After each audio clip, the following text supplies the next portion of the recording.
గణానాం త్వా గణపతిగుం హవామహే కవిం కవీనాముపమశ్రవస్తమం జ్యేష్ఠరాజం బ్రహ్మణాం బ్రహ్మణస్పత ఆనశృణ్వన్నోతిభిः సీదసాదనం. ఓం శ్రీమహాగణాధిపతయే నమః. సరస్వత్యై నమః. శ్రీగురుభ్యో నమః. హరి ఓం. వందే శంభుముమాపతిం సురగురుం వందే జగత్కారణం. వందే పన్నగభూషణం మృగధరం వందే పశూనాం పతిం. వందే సూర్యశశాంకవహ్నినయనం వందే ముకుందప్రియం. వందే భక్తజనాశ్రయం చ వరదం వందే శివం శంకరం. ఉమాసహిత మహేశ్వరుని దివ్య చరణారవిందములకు శతసహస్రకోటి ప్రణామములు సమర్పిస్తూ, శివమహాపురాణంలో సర్వశక్తి సమన్వితమైనటువంటిది శతరుద్ర సంహిత. శతరుద్ర సంహితలో పరమేశ్వరుని యొక్క దివ్య అవతారములను మనకు తెలియచేశారు వ్యాస భగవానుడు. లోగడ మనం చెప్పుకున్నాం, అనేకమైనటువంటి అవతారములు ఈశ్వరుడు.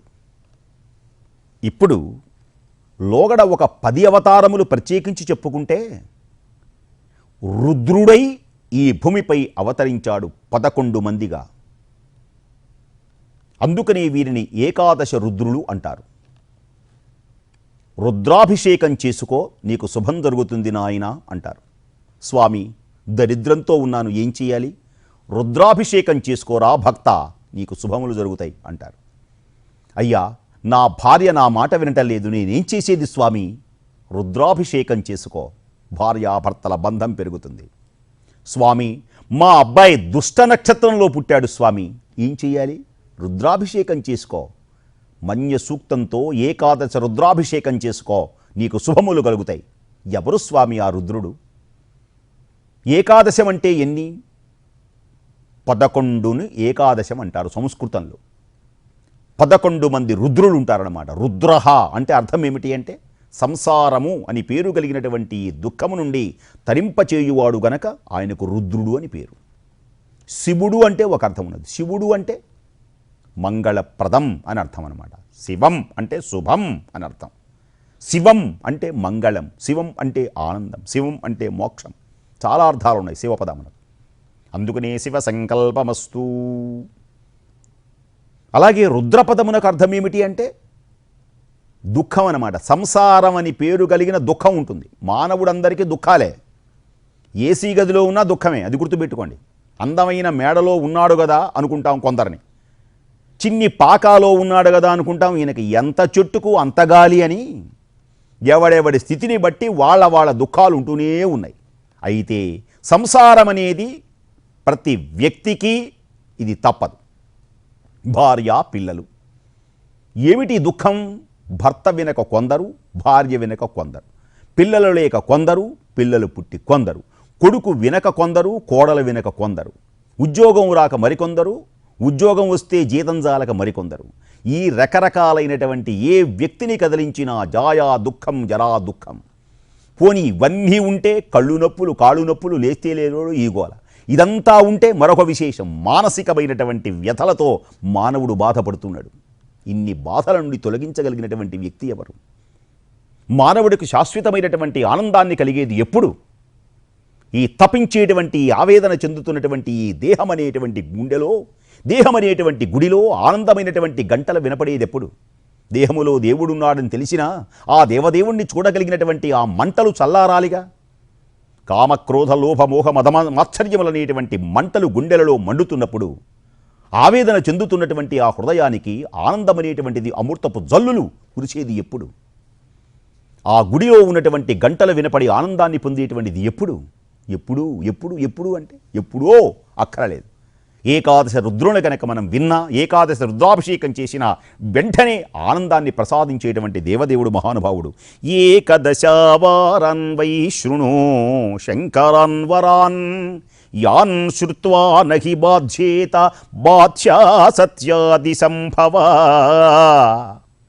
అనేకమైనటువంటి కష్టములలో ఇంద్రాది దేవతలందరూ కూడా రాక్షసుల చేత పరాజితులైనారు.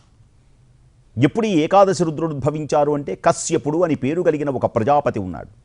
ఆ కశ్యపునికి ఇద్దరు భార్యలున్నారు, దితి అదితి అని.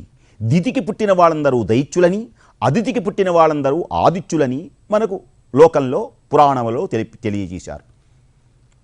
అంటే తండ్రి ఒక్కడైనా భార్యలు వేరు, అయితే అన్నదమ్ములే కొట్టుకుంటున్నారు. ఇవాళ కూడా అంతేగా. ఒక తల్లికి నలుగురు పిల్లలుంటే నలుగురు ఒకేలాగా ఉండరు. అమ్మను చూసేవాడు ఒకడైతే అమ్మని బాది అమ్మ దగ్గర డబ్బులు తీసుకెళ్లేవాడు ఒకడు.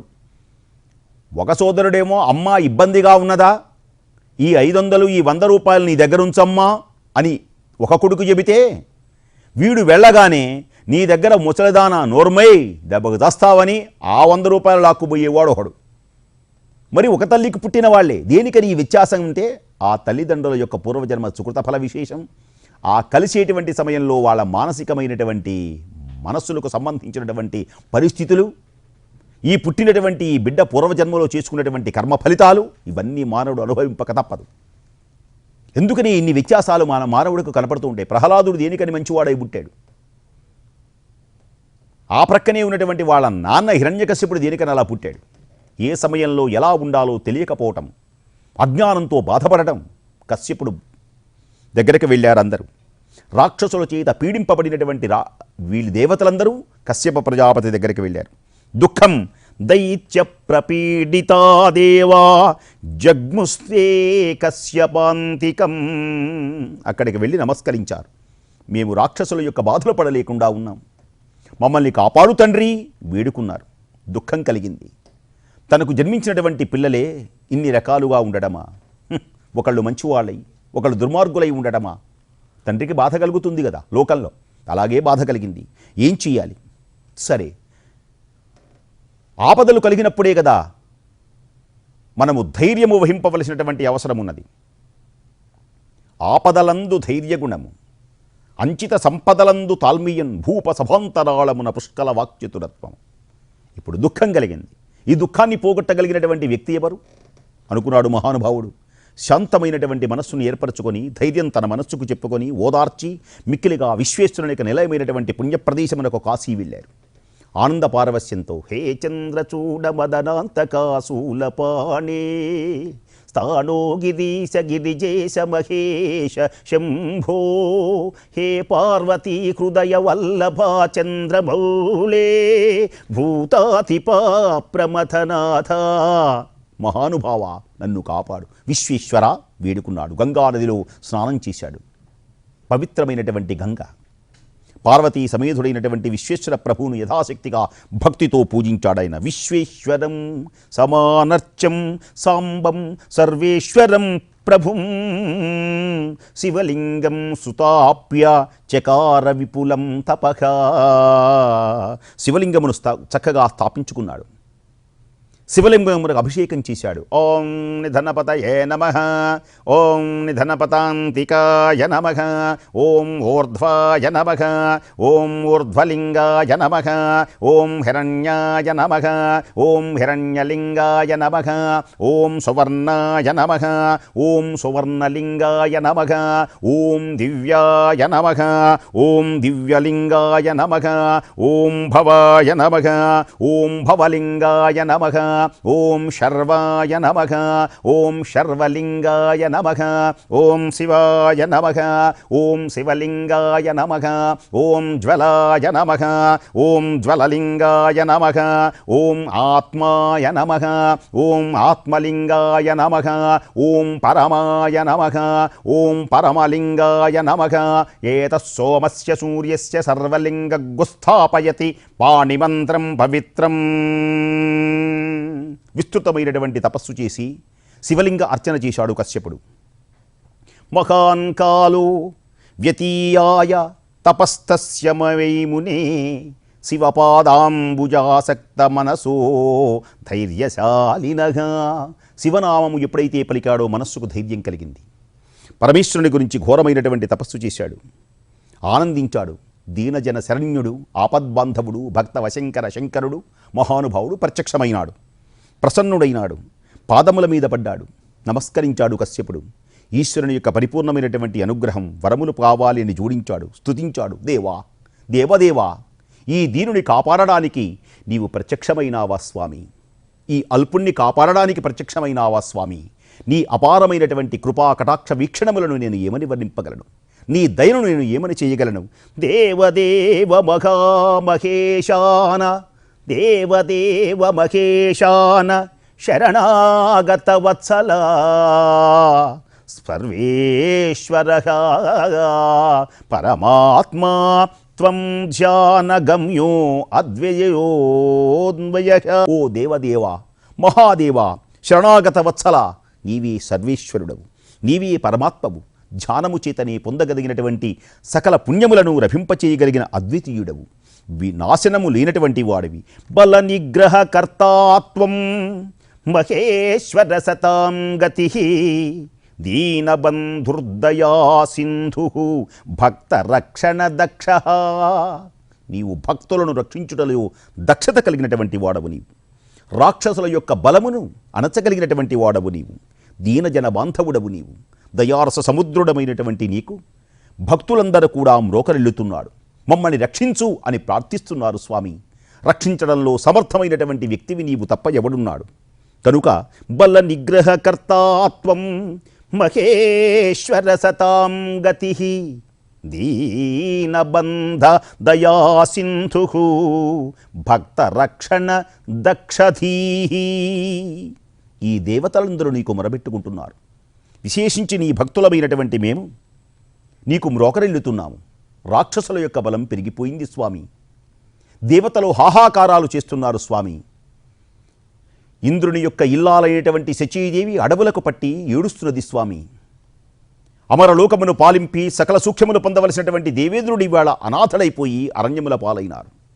సమస్త దేవతలకు దిక్కు లేకుండా పోయింది. కాపాడవలసినటువంటి వాడవు నీవే మహేశ్వరా. నేను అనేకమైనటువంటి విధములుగా నిన్ను శరణుజొచ్చుచున్నాను. దేవతల దుఃఖమును నశింపచేసి వారి కోరికలను తీర్చు స్వామి, సహాయము చేయి స్వామి. యక్షులు సమస్తమైనటువంటి వారందరూ కూడా నిన్ను వేడుకుంటూ ఉన్నారు. వారి రక్షణకై నిన్ను వేడుకుంటున్నాను అనగానే కశ్యపుడు పలకగానే సర్వేశ్వరమైనటువంటి మంగళకరుడైన ఆ హర భగవానుడు తథాస్తు, వారందరినీ నేను రక్షిస్తాను అని మృదు గంభీరమైనటువంటి నాదంతో ఈశ్వరుడు కశ్యపునకు వరమిచ్చాడు. కశ్యపుడు కూడా మహానందమును పొంది శీఘ్రముగా తన స్థానమునకు వెళ్ళాడు. కశ్యపోపి మహాహృష్టః స్వస్థానమగమస్ధృతం దేవేభ్య కథయామాస సర్వవృత్తాంతమాదరాత్. ఈ విషయమును దేవత అందరికీ తెలియచేశారు. ఓ దేవతలారా, ఈశ్వరుడు ప్రసన్నుడైనాడు. రాక్షసులందరూ నిర్జింపబడతారు, దేవతలందరూ రక్షింపబడతారు. ఈ లోకము ధర్మబద్ధమై శాంతమై వెలుగొందుతుంది. మంగళకరుడైనటువంటి ఈశ్వరుడు సత్యమును వచిస్తాడు అని కశ్యపుని వలన సురభియందు మహానుభావుడైనటువంటి ఆ శివుడు కశ్యప సురభులందు 11 మందిగా ఉద్భవించాడు. వీళ్ళనే ఏకాదశ రుద్రులు అంటారు.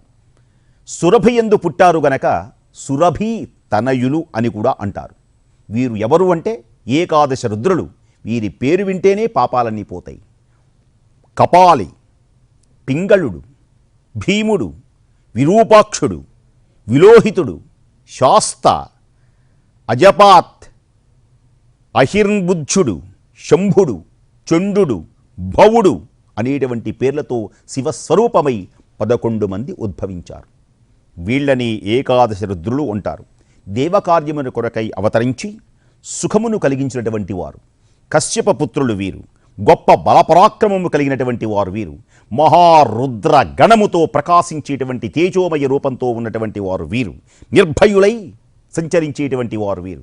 ఏకాదశ రుద్రాభిషేకమును గనక చేసుకున్నటువంటి వారికి సమస్తమైనటువంటి శక్తులు వారి యొక్క అధీనమవుతాయి. మహాధైర్యం కలుగుతుంది. సమస్తమైనటువంటి శక్తులు వాతని అధీనమవుతాయి. శివస్వరూపమైనటువంటి దేవానాం రక్షణార్థాయ విరాజంతే సదాదివి అద్యాపితే మహారుద్రాః సర్వే శివస్వరూపకాః. ఈ 11 మంది శివస్వరూపులై రాక్షసులను జయించి ఇంద్రాది దేవతలకు మరల రాజ్యమును ఇచ్చి నిర్భయులై నిర్మలమైనటువంటి మనస్సు కలిగినటువంటి వారై శుభకార్యములను ఈ లోకమునకు పంచేటువంటి వారై శివస్వరూపులైనటువంటి మహారుద్రులు సమస్త ధర్మములను సమస్త సుఖములను ఈ లోకమునకు సర్వదా శతథా సహస్రథా కలిగించడానికి ఉద్భవించినటువంటి వారు వీళ్ళు. అందుకని ప్రతి మానవుడు కూడా ఏకాదశ రుద్రాభిషేకం చేసుకోవాలి. కపాలి, పింగళుడు, భీముడు, విరూపాక్షుడు, విలోహితుడు, శాస్త, అజపాత్, అహిర్బుద్ధుడు, శంభుడు, చండుడు, భవుడు, వీళ్ళని 11 మంది రుద్రులు అంటారు. భక్తవత్సలుడైనటువంటి వారి యొక్క లీలలు ఈ లోకముల సర్వత్ర వ్యాపిస్తాయి. పంచబ్రహ్మ మహామంత్రములు ఉన్నాయి. వానిలో కూడా ఏకాదశ రుద్రులు వేదం పలికింది. ఇది పురాణోక్తమైనటువంటి ఏకాదశ రుద్రులు వీరైతే వేదవిహితమైనటువంటివి కూడా 11 మంది ఉన్నారు. ఓం వామదేవాయ నమో, జ్యేష్ఠాయ నమ, శ్రేష్ఠాయ నమో, రుద్రాయ నమ, కాలాయ నమ, కలవికరణాయ నమో, బలవికరణాయ నమో, బలాయ నమో, బలప్రమథనాయ నమ, సర్వభూత దమనాయ నమో, మనోన్మనాయ నమః. వీళ్ళు కూడా ఏకాదశ రుద్రులే, అంతటా వ్యాపించి ఉంటారు. రుద్రులు అనేక మంది కోటాను కోట్లై ఈ లోకమంతా వ్యాపించి ఉంటారు. ఎవరైతే శివనామమును పలుకుతున్నారో, ఎవరైతే శివాభిషేకం చేస్తున్నారో, ఎవరైతే శివాలయములోకి వచ్చారో, ఎవరైతే శివుని చూచాడో, శివనామాన్ని పలికారో, వాళ్ళ దగ్గరే ఈ రుద్రులందరూ ఉంటారట. ఎప్పుడైతే ఆ రుద్రుడు మన దగ్గర ఉన్నాడో రౌతేతి, మనం చెప్పుకున్నాం కదా దుఃఖం, ఆ దుఃఖమంతా ఇతనిలో నుంచి తొలగిపోతుంది. భార్యాభర్తలు కలహించుకున్నప్పుడు రుద్రాభిషేకం కనుక చేసుకుంటే భార్యాభర్తలు ఏకమవుతారు. తన సంతానం ఎవరైతే వినటం లేదో వాళ్ళు రుద్రాభిషేకం చేసుకుంటే సంతానం వింటారు. శని పీడలు, సమస్తమైనటువంటి గ్రహదోషాలు ఉన్నటువంటి వారందరూ కూడా ఈ రుద్రాభిషేకం గనక ఎవరైతే చేసుకున్నారో ఆ దోషాలన్నీ తొలగిపోతాయి. దుష్ట నక్షత్రంలో పుట్టాడనుకోండి ఎవరైనా, అక్కడ మనం పంచాంగం చూపించినప్పుడు ఏమంటాము అంటే దీనికి శాంతి చేసుకోవాలి, దానికి అది చేసుకోవాలి, దీనికి ఇది చేసుకోవాలంటారు. ఎవరు చేసినా సరే అభిషేకం లేకుండా శాంతి అనేది లేనే లేదు. నవగ్రహములు ఆరాధించినా అభిషేకం చేసుకోవాలి. అలాగే దుష్ట నక్షత్రం నూనెలో ముఖం చూపించుకొని బారసాలు చేసినా శివాలయంలో ఆ నువ్వుల నూనె ఇవ్వాలి. సమస్త దోషాలన్నీ పోయేటువంటిది శివుడే.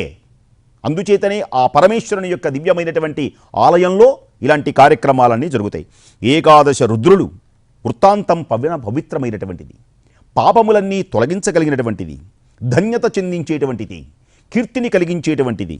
అందుకని అన్నారు ధన్యం యశస్య ఆయుష్యం సర్వకామ ఫలప్రదాం యశ ఇదం శృణుయాత్తస్య శ్రావయేద్వై సమాహితః. ఏ మానవుడైతే ఏకాదశ రుద్రుల యొక్క దివ్య చరిత్ర వింటున్నాడో, ఏ మానవుడైతే ఏకాదశమ యొక్క రుద్రుల యొక్క దివ్య చరిత్రను నిరంతరం వినటమే కాదు ఏకాదశ రుద్రాభిషేకం చేసుకుంటున్నాడో, ఏ మానవుడైతే 11 సార్లైనా సరే సంవత్సరంలో చేసుకోవాలి. శివునకు ఇష్టమైనటువంటి రోజులు 2 ఉన్నాయి. వాటిలో ఆదివారం చాలా ముఖ్యమైనటువంటిది. సోమవారం అంటావు, ఉమా అమ్మతో ఉన్నది గనక సోమవారం. అసలు శివునకు ఇష్టమైనటువంటి రోజు ఏది అంటే ఆదివారం. శివమహాపురాణంలో చెప్పారు ఆదివారం నాడు అన్నంతో అభిషేకం చేయాలి. ఆ అభిషేకం చేసినటువంటి అన్నాన్ని, శివప్రసాదాన్ని అందరూ భుజించాలి. ఇంతకంటే మహాపుణ్యము లేదు. చక్రవర్తి అవుతారట. చక్రవర్తి కావాలనుకున్నవాడు, ఒక అధికారాన్ని సంపాదించాలి అనుకున్నవాడు, ఒక కంపెనీకి యజమానవ్వాలనుకున్నవాడు, ఒక దేశానికి అధినేతగా ఉండాలనుకున్నవాడు, చక్రవర్తి లక్షణములు కలిగినటువంటి ఏ వ్యక్తి అయినా సరే శివునికి అభిషేకం చేయాలి. అన్నంతో, నీళ్లతో, ఆవు పాలతో, ఆవు పెరుగుతో, ఆవు నెయ్యితో, పంచదారతో, పళ్ళరసాలతో, భస్మంతో, నవరత్నములతో, ప్రాకృత పురుష వస్తువులతో అభిషేకం చేస్తాం. లోకడ మనం చెప్పుకున్నాం ప్రాకృత వస్తువులు, పురుష వస్తువులను ఉంటాయి. ప్రాకృత వస్తువులు అంటే మారేడు దళాలు, లేకపోతే పువ్వులు, ఇలాంటివన్నీ అంటే తెల్లవారేటప్పటికి వాడిపోతాయి. ఇవి ప్రాకృత వస్తువులు. ఇక పురుష వస్తువులను ఉన్నాయి, రత్నాలు, వజ్రాలు, కెంపులు. వీటిని అంటే ఇవి చెదరవు, ఎన్ని యుగాలైనా అలాగే ఉంటాయి. వీటితోటి కూడా పూజ చేయవచ్చు. కాళము అని రత్నములతో పూజ చేసింది. ఏనుగు ఏం చేసింది అంటే ఆకులు అలముతో, ఈ పుష్పాలతో పూజ చేసింది. ఇద్దరూ మోక్షం వచ్చినాయి. వీటిలో విశిష్టమైనటువంటిది ఏది అంటే అన్నం. అది ఆదివారం. చతుర్దశి తిథి గనకైతే ఇంకా పుణ్యం. ప్రత్యేకించి కార్తీక మాసం కానీ, మాఘమాసం కానీ, వైశాఖ మాసం కానీ ఇంకా పుణ్యం. ఇవి మరొక శివమహాపురాణంలో ప్రత్యేకించినటువంటి కొన్ని నక్షత్రాలు. లేదు ఏ రోజైనా ఒక ఆదివారం చూసుకొని గనక ఈశ్వరుని కనుక అన్నాభిషేకం కనుక చేసినట్లయితే, ఏకాదశి రుద్రాభిషేకం కనుక చేసినట్లయితే, ఆ ప్రసాదమును స్వీకరించినట్లయితే మనస్సు తిలలగ్నం చేసి ఇహలోకమున సర్వసుఖాలను అనుభవించి పరమున శివసాయుధ్యమును పొందుతాడు మానవుడు. చక్రవర్తిగా ఉదయించేటువంటి లక్షణములు, సర్వ దుఃఖములన్నీ పూజేటువంటి లక్షణములు ఏకాదశ రుద్రాభిషేకం వల్ల మనకు లభ్యమవుతాయి.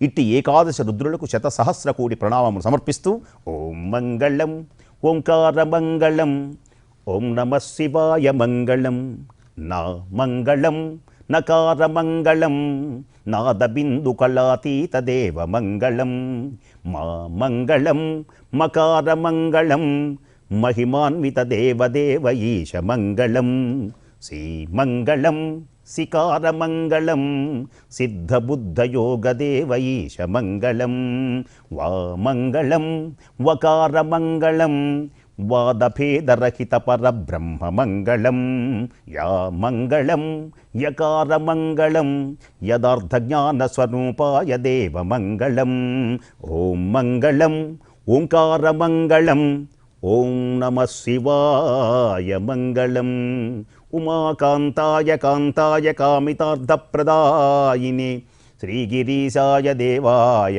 మల్లినాథాయ మంగళం.